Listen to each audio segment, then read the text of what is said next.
Welcome, everyone, to the Information's TITV. My name is Akash Pasricha. It is Tuesday, May 12th.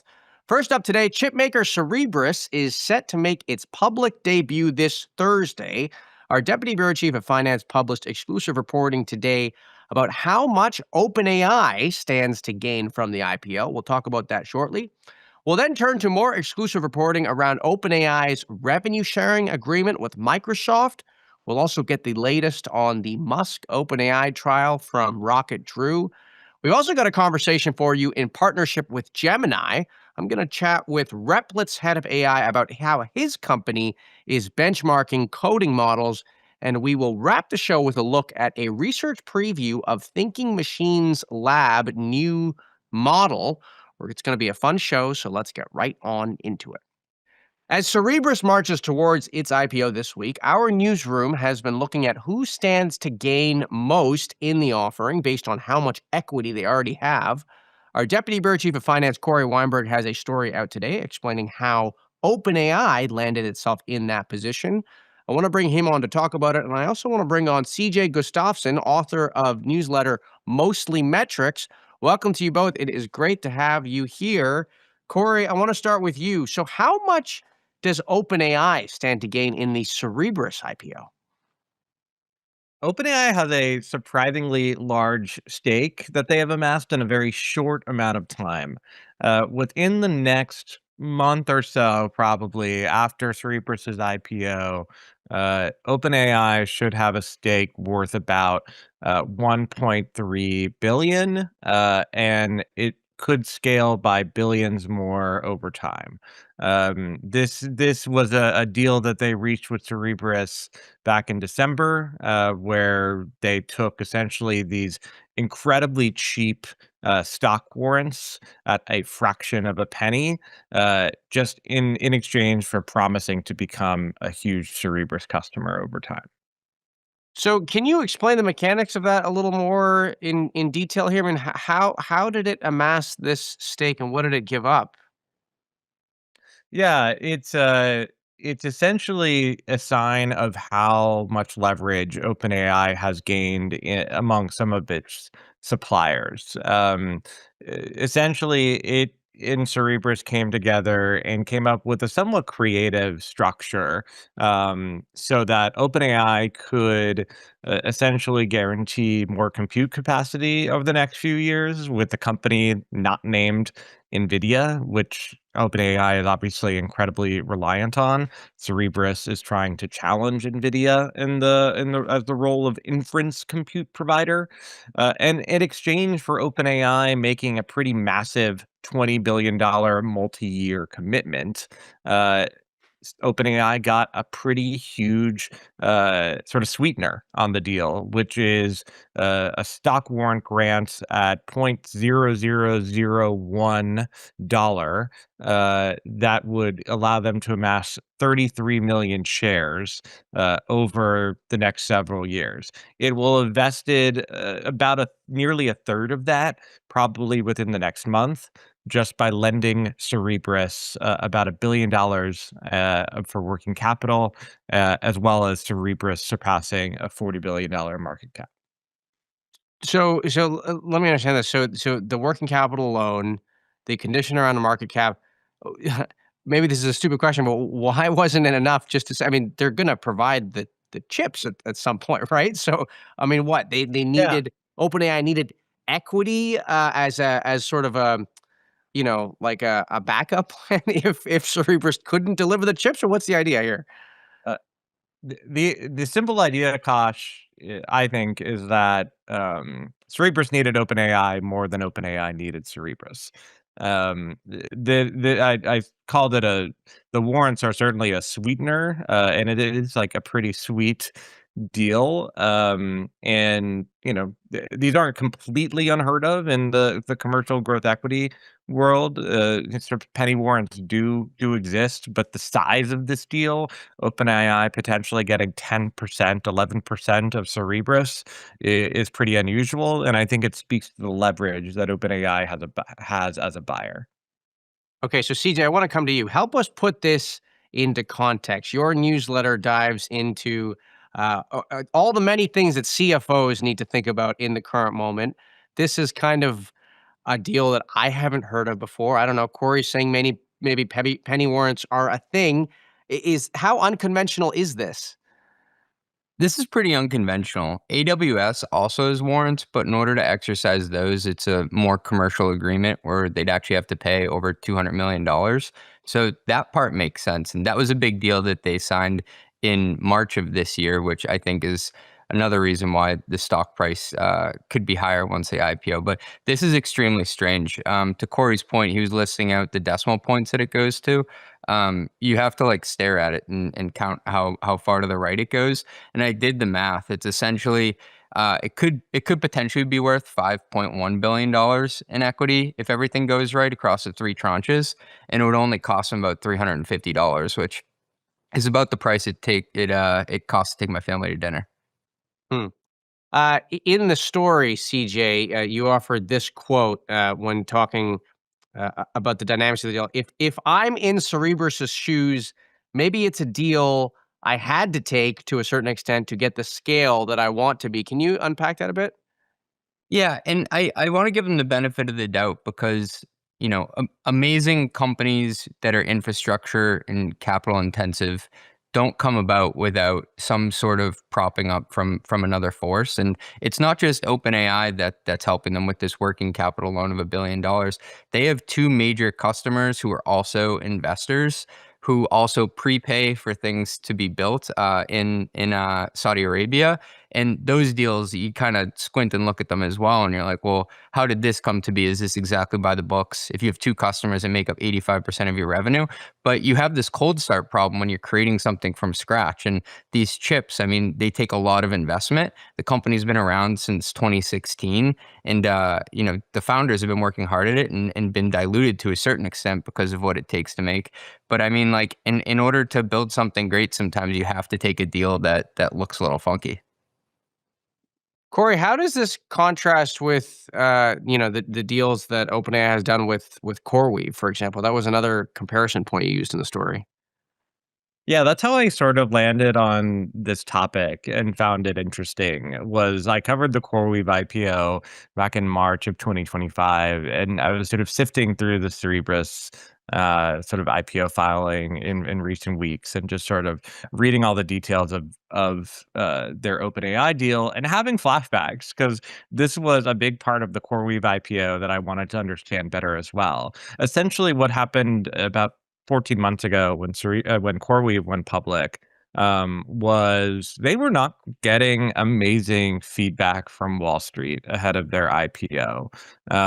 And there had been a lot of reports around the time that their relationship with Microsoft was not in the best shape. What really helped turn around sentiment was that they had landed this large agreement with OpenAI to buy their cloud computing services. OpenAI agreed to buy about, I think, $12 billion worth of those services over the next 5 years. And in exchange, OpenAI got a big slug of shares in a private placement right after the IPO. So these weren't penny warrants exactly.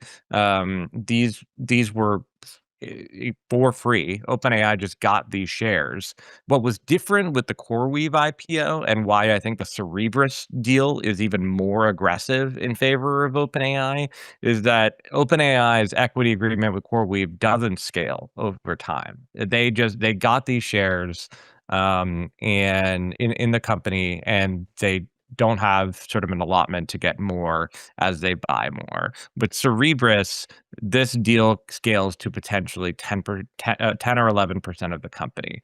And so you see, I thought it was very interesting how you saw over time OpenAI doing a structure like this and then realizing our what we're buying has a ton of value and we should be getting more upside.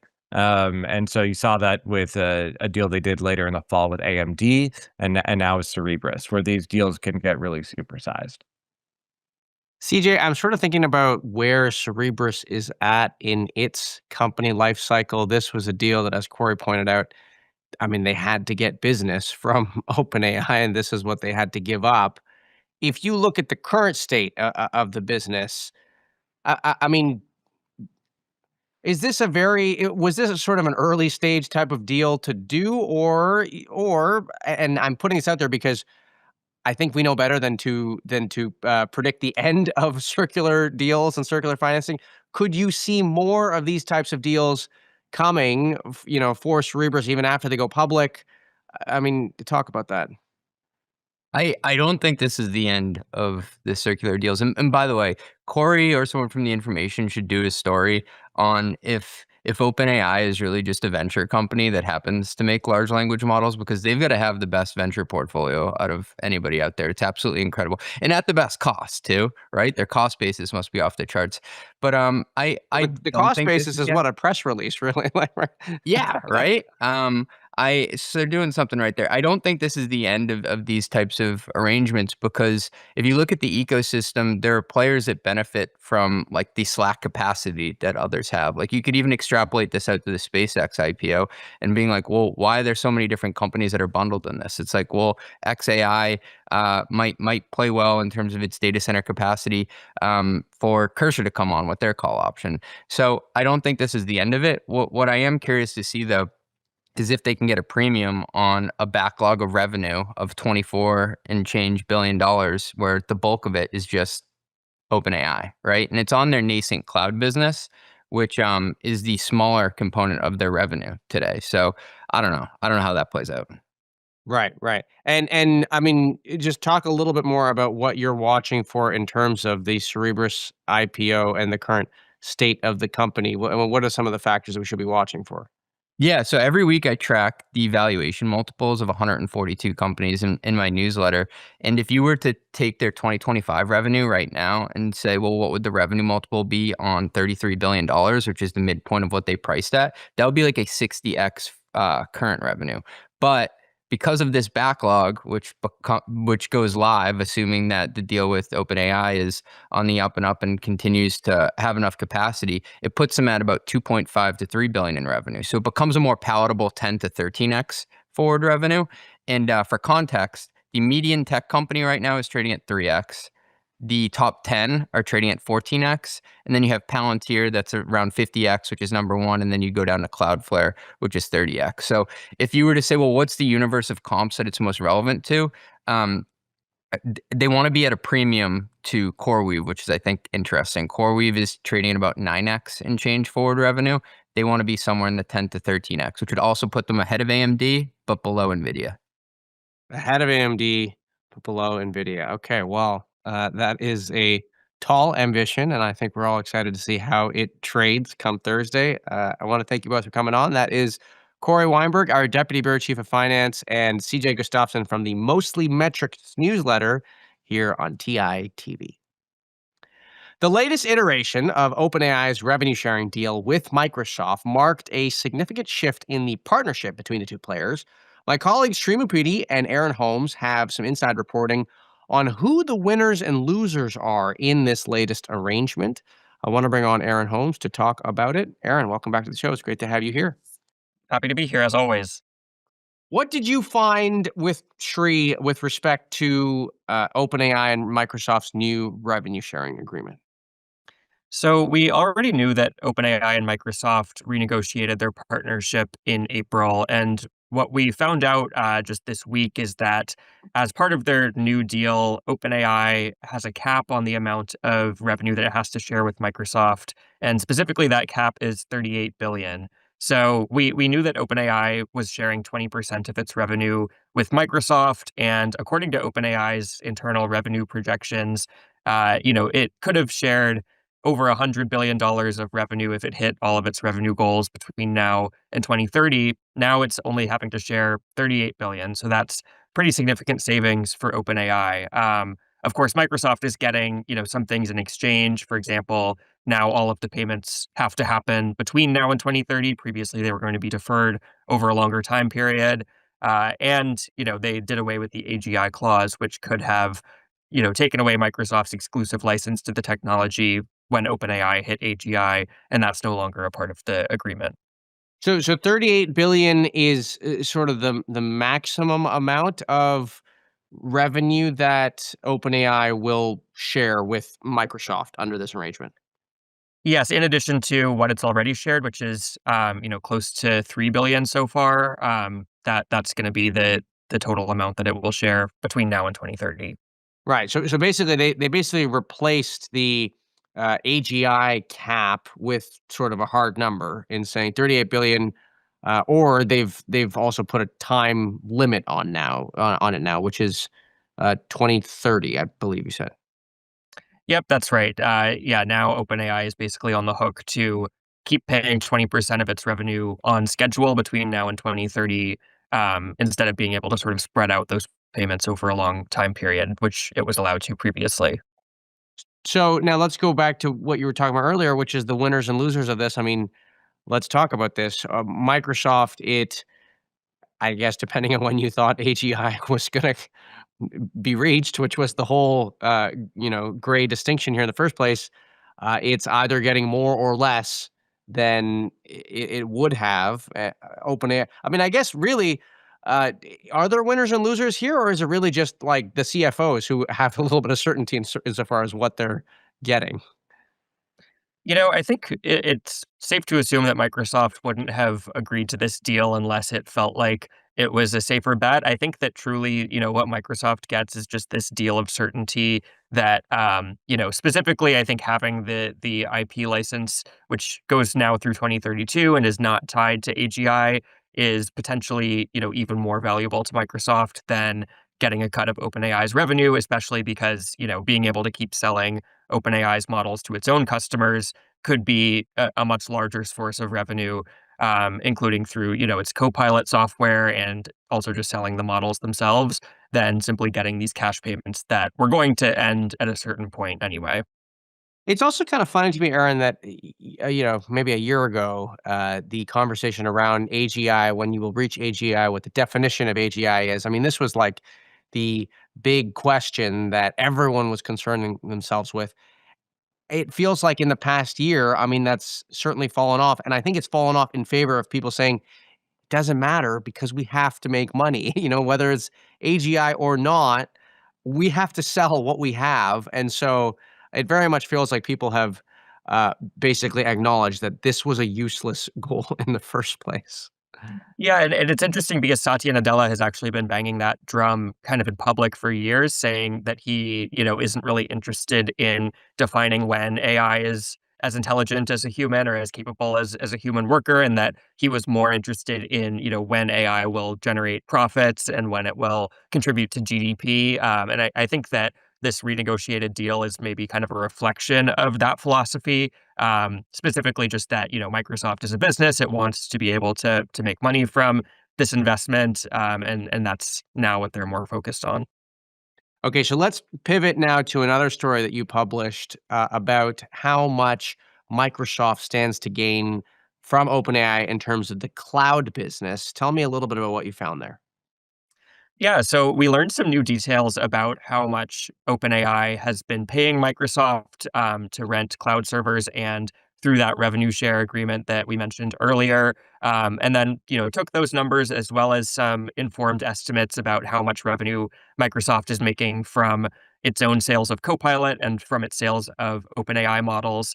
And the high level idea there is that between 2023 and 2025, Microsoft has made at least around $30 billion in new revenue from all of those OpenAI related revenue streams. And, that's notable because obviously Microsoft invested a total of just over $13 billion into OpenAI. And in just the last 2-ish years, they've gotten more than double that investment in the form of new revenue from selling these products as well as from OpenAI as a customer. And so just to make clear for folks here, what we're talking about here, we're not talking about the gain on the equity stake that Microsoft has earned from that $13 billion investment. We're just talking about new revenue from OpenAI that has come back to them, which is totally separate of how much money their stake would have appreciated to make. Right, and yeah, our understanding is that the stake itself, as of OpenAI's last funding round, that was announced in April, is now worth over $200 billion. So it's safe to say that that has also appreciated pretty well. Of course, that's just on paper, whereas the more than $30 billion that we tallied is actual revenue flowing, into Microsoft's coffers from customers. Right. And so let's talk about that, because there is certainly the revenue from OpenAI, but then there is also the added benefit that Microsoft gets to sell OpenAI's models to its customers and incur more revenue there. Do we have any reporting on how much revenue it's been able to incur on that revenue stream? Yeah, so the bulk of the OpenAI related revenue, we can call it, came directly from OpenAI paying for Azure servers. We know that OpenAI spent the vast majority of the roughly 22 billion through 2023 to 2025 on Azure. And so, Azure has gotten effectively $20 billion from OpenAI just on server rentals in that period. And then on top of that, Microsoft has the rights to sell OpenAI's models on Azure to its own customers, and those sales have totaled at least $2 billion from 2023 to 2025. Plus the $3 billion that they have gotten from the cut of OpenAI's revenue, and then several more billion from sales of Copilot. That brings us to over 30 billion in those 2 years. So how $30 billion, I mean, put that into context of Microsoft's business as a whole. How significant is that?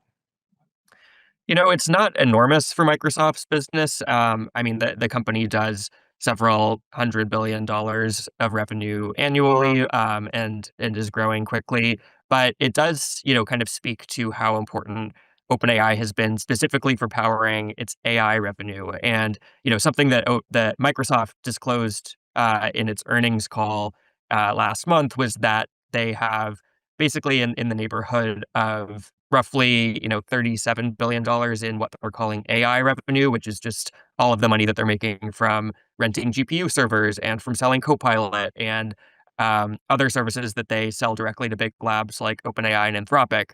And this analysis that we've done shows that the majority of that has come from specifically, these OpenAI tied revenue streams, and it essentially kind of reflects the benefits that Microsoft has gotten from making this somewhat risky bet on investing 13 billion into OpenAI a few years ago.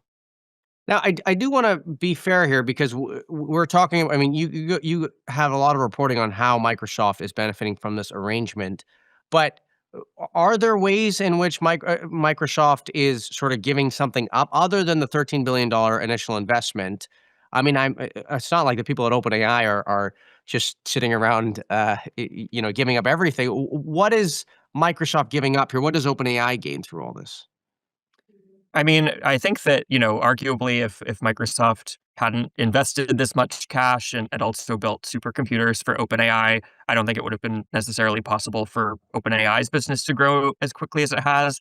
At the same time, we have seen that OpenAI is, accelerating its own revenue a bit faster than Microsoft's AI model sales. So specifically, we learned that, the Azure OpenAI service, which is Microsoft selling OpenAI's models, that revenue was around 1.5 billion last year, whereas OpenAI's own sales of its models directly to customers were over 2 billion. So, there is seemingly more interest from customers to buy models directly from OpenAI than to buy OpenAI's models through Microsoft.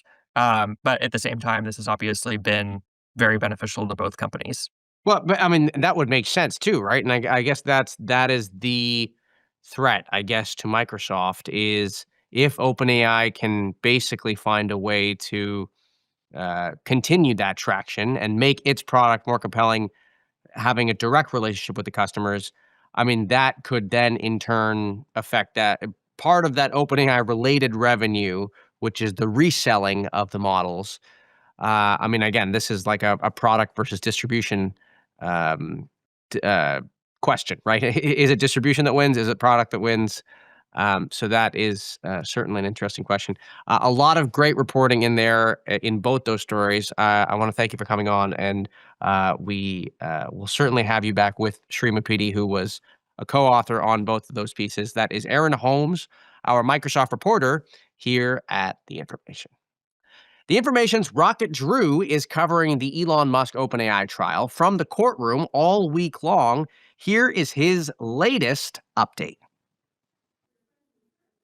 Satya Nadella and Ilya Sutskever testified in Elon Musk's lawsuit against OpenAI. Both of them have been highly anticipated witnesses in the trial because of their unique perspectives on OpenAI.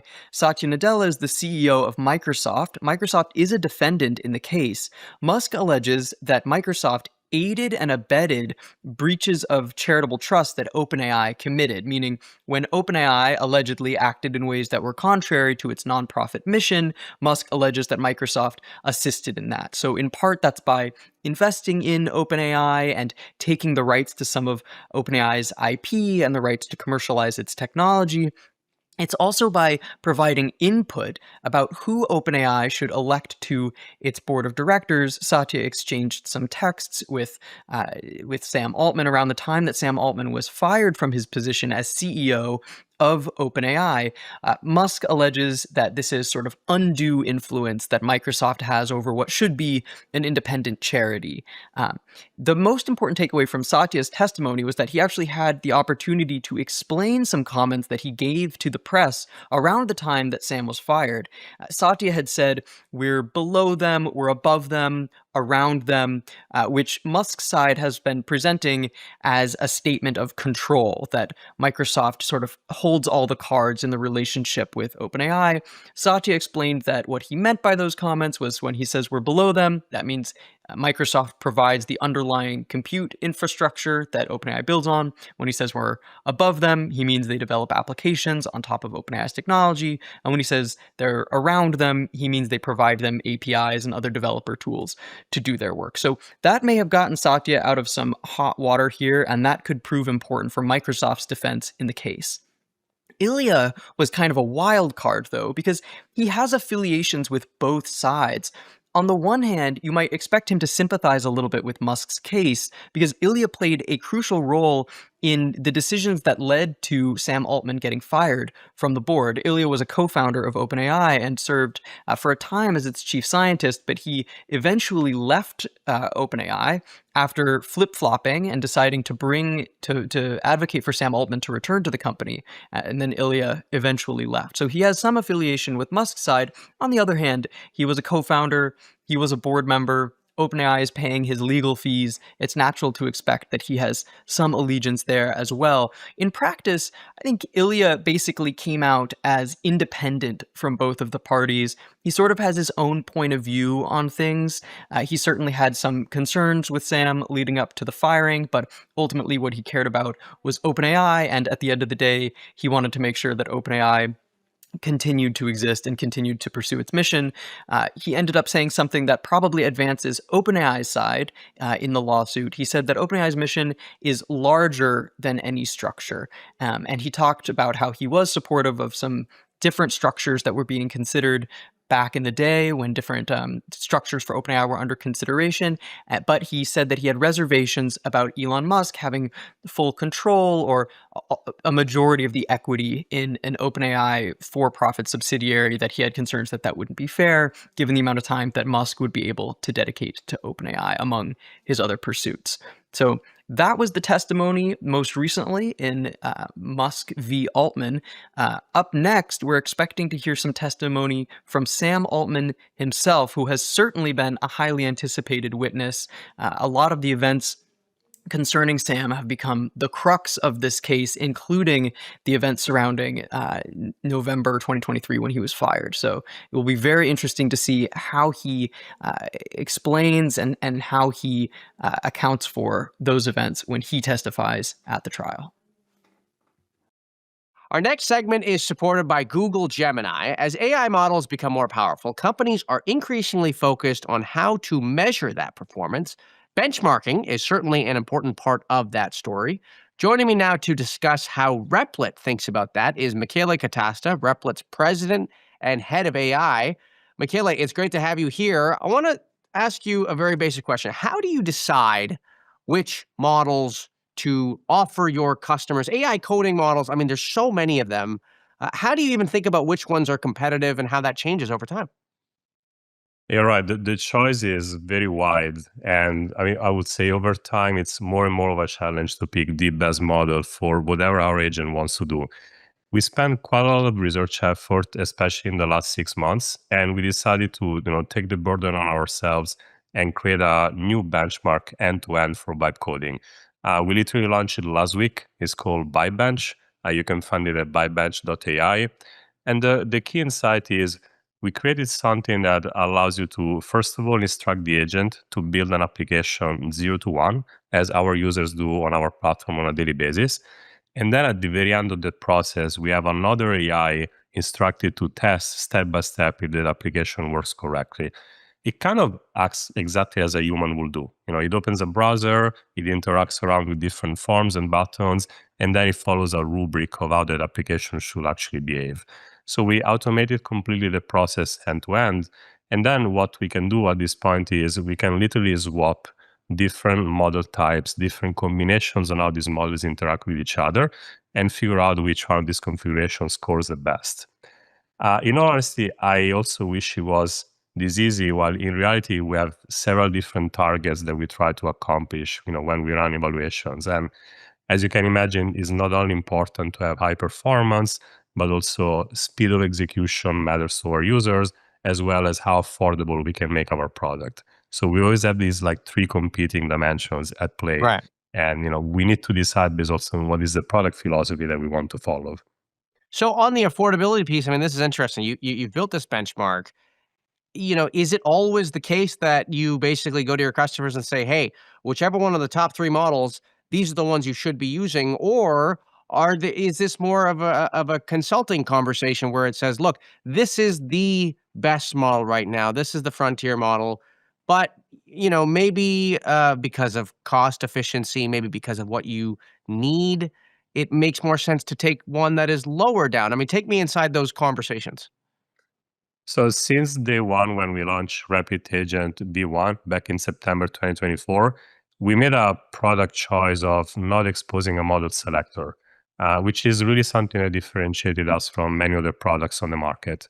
I don't want to expose the level of complexity in front of our users because, in all honesty, picking a model based on the model name or the provider is not trivial for a non-technical user. They are not supposed to know what is the state of the art, which frontier model is better what. So what we have in product today on Replit is 3 different agent modes. We call them respectively light, economy, and power. Each one of them comes with a different price point, with a different capability in terms, how far you can push your application in that mode.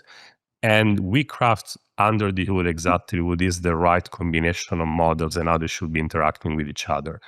And we constantly evolve that configuration based on the benchmarks that we run, our understanding of how models are evolving, as well as a lot of A/B testing in our backend. So our users are oftentimes put in front of slightly different configurations, and we can understand better, what is the right combination of models to utilize.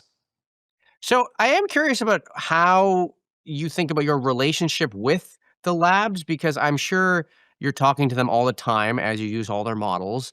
You're also putting together this benchmark and you have to maintain a degree of objectivity. So, I mean, just tell me a little bit about the conversations that you're having with them and how you manage that. So since we created VibeBench, it's one of the main tools that we use to drive our partnership with the frontier labs. For example, we give access to early models, maybe 1 or 2 months in advance. And one of the first things we try is to see how it scores on VibeBench, which tells us both how powerful the model is, as well as how affordable we're going to be able to make our product with that. For example, in the case of Google Gemini, it's a model that is very competent when it comes to UI design. And that's one of the dimensions where we score every single application that we build on Replit. So since we started to test Gemini Pro 3.0 and 3.1, we realized that we had a new tool in our hands that we could have used to really push forward the UI capabilities of Replit. And it keeps us, I would say, objective because rather than doing just vibe checks, which is what we were used to do back in the days, now we can really assign an objective score to every single thing that Replit Agent does. I want to ask you another question. So, security has been an issue that has been top of mind in the AI landscape. We've seen vibe coding take off. Replit is in the business of AI-enabled coding.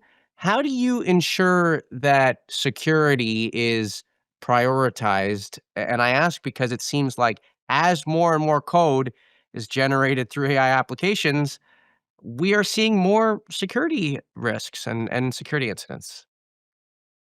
Unfortunately, I have to agree with you. We are undergoing the largest cybersecurity attack ever experienced, and not us as a company, but the entire space. And this is due to the fact that frontier models have also become exceptionally good at finding issues in code bases. So, in light of that, at Replit, we have been working proactively towards this problem, years in advance. Even before we launched Agent, whenever we built our infrastructure end to end, we always kept security as one of our pillars when it comes to designing, our product. We have several different security launches that we focus on in the last few months, especially on for our non-technical users. For example, we have an AI security scanner that you can run at several points in times during the app development process, especially before you decide to publish it, either internally at your company or even potentially more dangerously in front of everyone on the internet. And these scanners they basically have the same kind of technology that attackers are using today to find vulnerabilities in their code base. Another thing that I'm very excited about that we launched a couple of weeks ago, we have the Security Center on Replit, which allows you to see all the different dependencies that your application uses and warns you in case any of them has been found to be vulnerable. You're probably hearing of all these supply chain attacks happening in our space. The last big one has been literally just yesterday, and none of our users have been affected by the supply chain attack because in our system, we make sure that we pin certain dependencies. We always take care of making sure that everything is secure by default. And in the unfortunate case that doesn't happen, we can bump up every single library installation across our entire user base very quickly. So a lot of engineering investment that we've done in the past is paying off more and more now, where cybersecurity is going to be our top one priority at Replit for a long time. Let me ask you one more question before I let you go. Um, AI coding is a very competitive landscape, and we see some consolidation in the sector. I'm, of course, pointing to the XAI Cursor deal. Again, still we have to see how it all plays out, but I think consolidation is inevitable, and the big players will continue to get bigger. How do you think about your competitive advantage against some of these big players?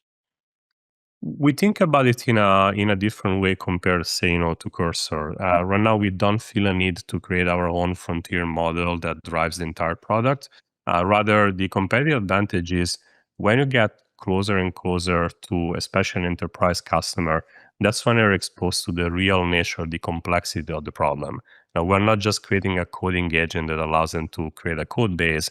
Rather, we're creating a product for non-technical users that allows them to get work done. And that means that we have to create connectors, we have to have a certain data governance in place, we have to allow them to build different types of software artifacts, not just web applications. So the closer we get to their needs, the more we create a user experience that is very advanced, very custom tailored for enterprise customers, and that is what has been differentiating us since day one. I don't rule out the option for us, to create models, especially for certain, capabilities of our agent, but we have a lot of work to be done just by caring about the application layer. And I think a lot of value will accrue more and more in the space where we are today. So yes, consolidation is going to happen, but I think we're going to be seeing more and more engineering effort happening on top of models rather than just focusing on creating new models. Great. Well, Michele, I want to thank you for coming on. That is Michele Catasta, President and Head of AI at Replit, here on TITV. Thinking Machines Lab released a research preview of its new AI interaction models. Joining me now to discuss the news is Stephanie Palazzolo, one of our AI reporters here at The Information. Stephanie, we've got this interesting news here from Mira Murati and Company. What do we need to know about this new model? Yeah, so as you mentioned, this is big news because it's the first big model announcement from Thinking Machines, which is, of course, the very high-profile startup that was co-founded by the former CTO of OpenAI, Mira Murati. Um, so they came out with this new type of model called interaction models, which are, kind of different from a lot of today's models because they're able to continuously take in audio, video, and text, and then kind of think and respond and act in real time in response to users that are talking to it. And this is really important because Thinking Machines has been one of those, neo labs that we've written about that has raised billions of dollars, was valued at $10 billion, and then more recently has been in talks to raise $50 billion, all without really kind of coming out with a really big product. So this is something that a lot of investors and people have been waiting for a while to come out. And it's a research preview, right? Which means that it's not available to the public. It'll probably hand it out to a couple of top application layer companies, but it's not available to the public yet, right? Exactly. Yeah. So, we obviously have the demos that the company released yesterday, but we'll have to wait for a bit until developers can actually test out the model for themselves to validate all the claims here. And so the interaction models focus here. The demos on the website are interesting because it's very much, it feels like they're prioritizing this experience of talking to AI or a model that would be used. Voice mode is one application, but I mean, really, I'm thinking about these assistants and even like the models that could be used in the speakers that you've reported the AI companies are working on. So this is really about making AI feel more like a person, right? Exactly. That's definitely a really big part of it. The issue with today's models is that most of them are what people call turn-based models. So that basically means that the model and the user are taking turns talking to each other, and the model has to kind of finish what it's saying before it can really take in new information. So if you use ChatGPT today and try to talk to it, for instance, you might notice that if you try to interrupt the model while it's talking to you to maybe correct something in its understanding or to give it new information, the model often gets confused and will just completely stop talking, might ask you to repeat yourself. It's just a very kind of stilted and uncomfortable way to have a conversation with the model. That's different from humans where, whenever you and I are talking, while I'm talking, you might say or yeah, just acknowledge that you're talking. And I don't pause. I just kind of continue talking, and maybe I take in the new information that you're telling me and use that to change the answer that I'm saying. So, all these things are trying to make AI models a little bit more natural and human-like when you talk to them, which is important, as you said, for things like assistants and also devices that you might be communicating by talking out loud. Or maybe they need to be able to watch videos of the things that are going on around you if it's like a speaker sitting in your living room, for instance. So I'm having deja vu here because you and I had this exact conversation a couple months ago when you wrote, I believe it was an AI Agenda newsletter, talking about how OpenAI has been working on a very similar type of model. No? Yep. Yes.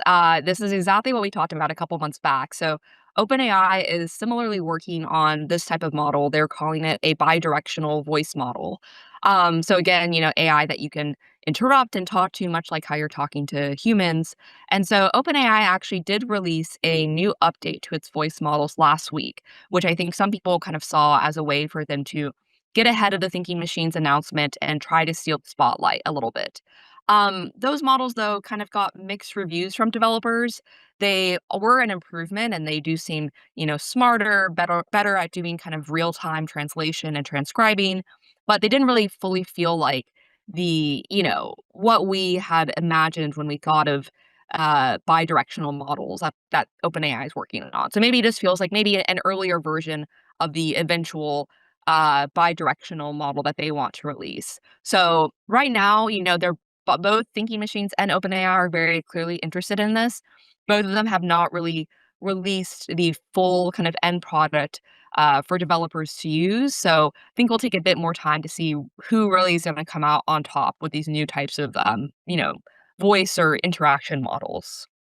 Right. Great. Well, Stephanie, I want to thank you for coming on. That is Stephanie Palazzolo, our AI reporter here at The Information. That does it for today's show. A reminder, we are on this stream Monday through Friday at 10 a.m. Pacific, 1 p.m. Eastern. If you can't make it then, episodes are available on theinformation.com, our YouTube channel, or wherever you get your podcasts. Make sure to follow us on social media, on X, Instagram, and TikTok. I am already excited for our next show tomorrow. Have a great rest of your Tuesday. Bye-bye for now.